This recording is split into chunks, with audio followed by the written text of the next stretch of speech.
This video I'm going to be talking about how God's ways are higher, and how He has a plan for you, and how it's way higher than our expectations. And as Christians, we need to put our trust in Him. It says in Jeremiah 29:11-13, "For I know the plans I have for you, declares the Lord, plans to prosper you and not to harm you, plans to give you a hope in the future. Then you will call on me and come to me and pray to me, and I will listen to you. You will seek me and find me where you seek me with all your heart." It's saying for you to have God's plan for your life, all you have to do is to pray to Him, to listen to Him, to call on Him, and seek Him first above all things. It says in Matthew 6:33, "Seek my kingdom and my righteousness first above all things, and everything you will need will be given to you."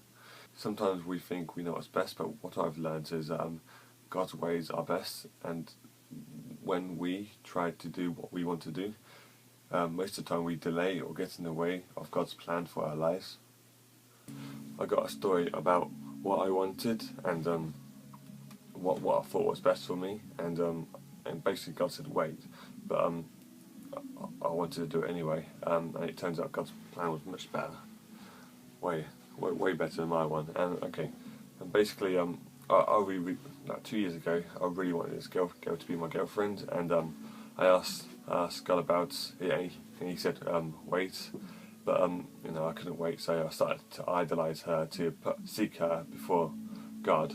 So I wasn't seeking God first, and when you do that, God's protection comes off you, and little by little the devil started to attack me by putting doubtful thoughts into my mind, and I started to believe them.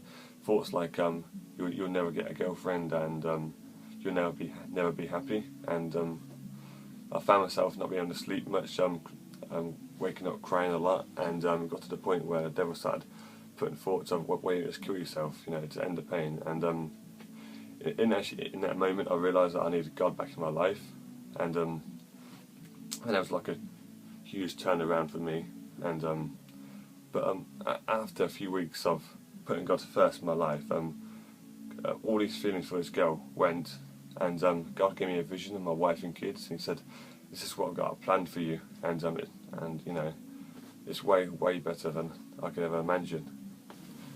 God's got a plan for you, just like He's got a plan for me. So just keep praying and listening to Him and seeking Him first every day, and He will unravel that plan to you throughout your life. It's like we only see a bit of the picture at a time, but God sees the whole picture. And so don't go after what you want, go after what God wants for you, and you'll see the difference and how great that thing God said to you for you to go after, instead of going after what you wanted.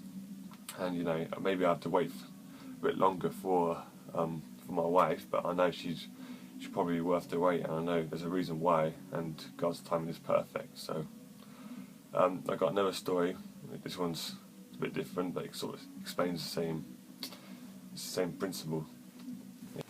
God said to me about 8 weeks before this happened that don't spend any money and save every single penny. Well, you spend a little bit of money, but just on the things you really need. And so after church one Sunday, me and some other guys went back to play some Xbox, and it was getting to about 6 o'clock, and some of the guys were on about getting a takeaway, and I knew this other guy was going soon.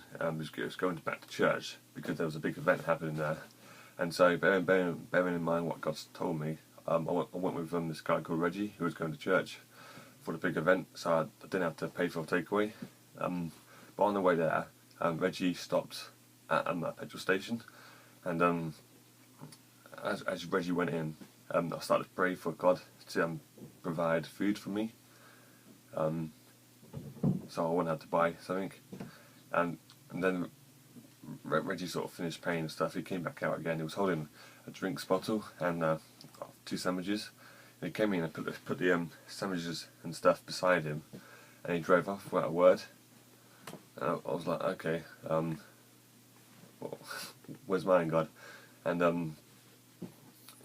I was questioning God, but still had a bit of faith in me. And I got to church. I was at the point of stomach cramps and stuff, and I was praying to God and saying, God, I really need you to provide food for me, otherwise I'm going to have to go back down to McDonald's and get some food.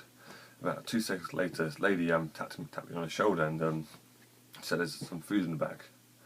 I was like, thank you. And then I went in, and it wasn't just some food. There was what's it called? Yeah, there was this massive buffet, and there was chocolate ghetto. There was sandwiches, sweets, everything you can think of. And you know, I left the place feeling sick because I ate so much, and I actually had some food put in a bag, and actually had it left over for a week. You know, and then Reggie turned around to me, and he was holding his sandwich and his drink, and he just turned to me and said, man, I wish I never bought this.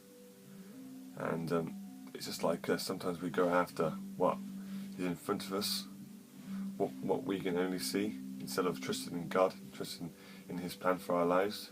You know, obviously God didn't say the same thing He said to Reggie to me, and yeah, vice versa. But I could have been like Reggie. I could have gone into a shop and bought some food, and just gone after what I wanted. And you know, I know what God said to me was, I'll give you everything you will need. But you know, I was hungry, but then go to church and find out there's a massive buffet there, and this is what God planned for me. You know, this could be us sometimes when we go after what we want instead of what God wants for us. Okay, going back to Jeremiah 29:11-13. You know, for God's plan to come true in our life, we need to seek Him first, pray to Him, listen to Him, call on Him.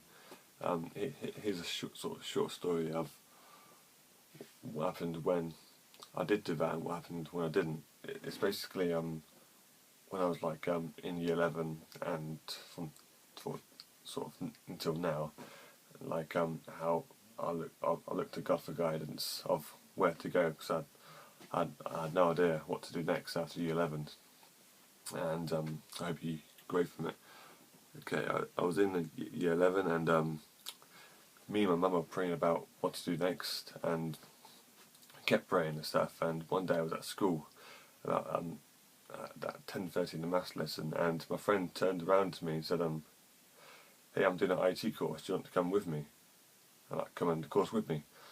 I was like, I'll think about it. I went home, and I told my mum, and she said, what time was that? And it was like, I said it was 10:30, and she said, that was exactly the same time I started to pray for you.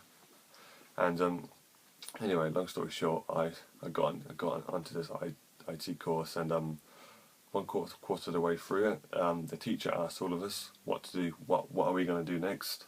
What's our next step? So I was like, no idea. So I went back home that day and started to pray again, and then I totally forgot about the whole thing.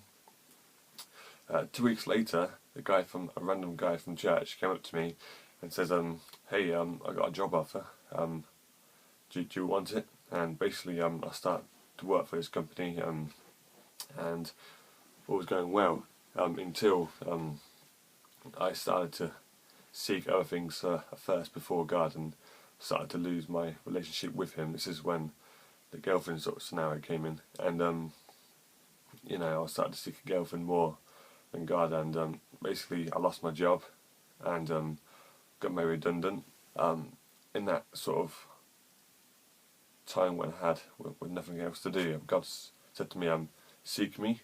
So I started to seek God first again, and you know, my relationship with Him really grew, and then I got my job back, and this is the same time I had a division of the wife, and I got my job back. I got first of all got an 8-week contract, and then at the end of that 8-week contract I got another 8-week contract, and then at the end of that contract I got a permanent position at that place. And yeah, so that's my sort of story of how I sort of trusted in God, and how I prayed to God about what decisions and what path to take, and how He's helped me.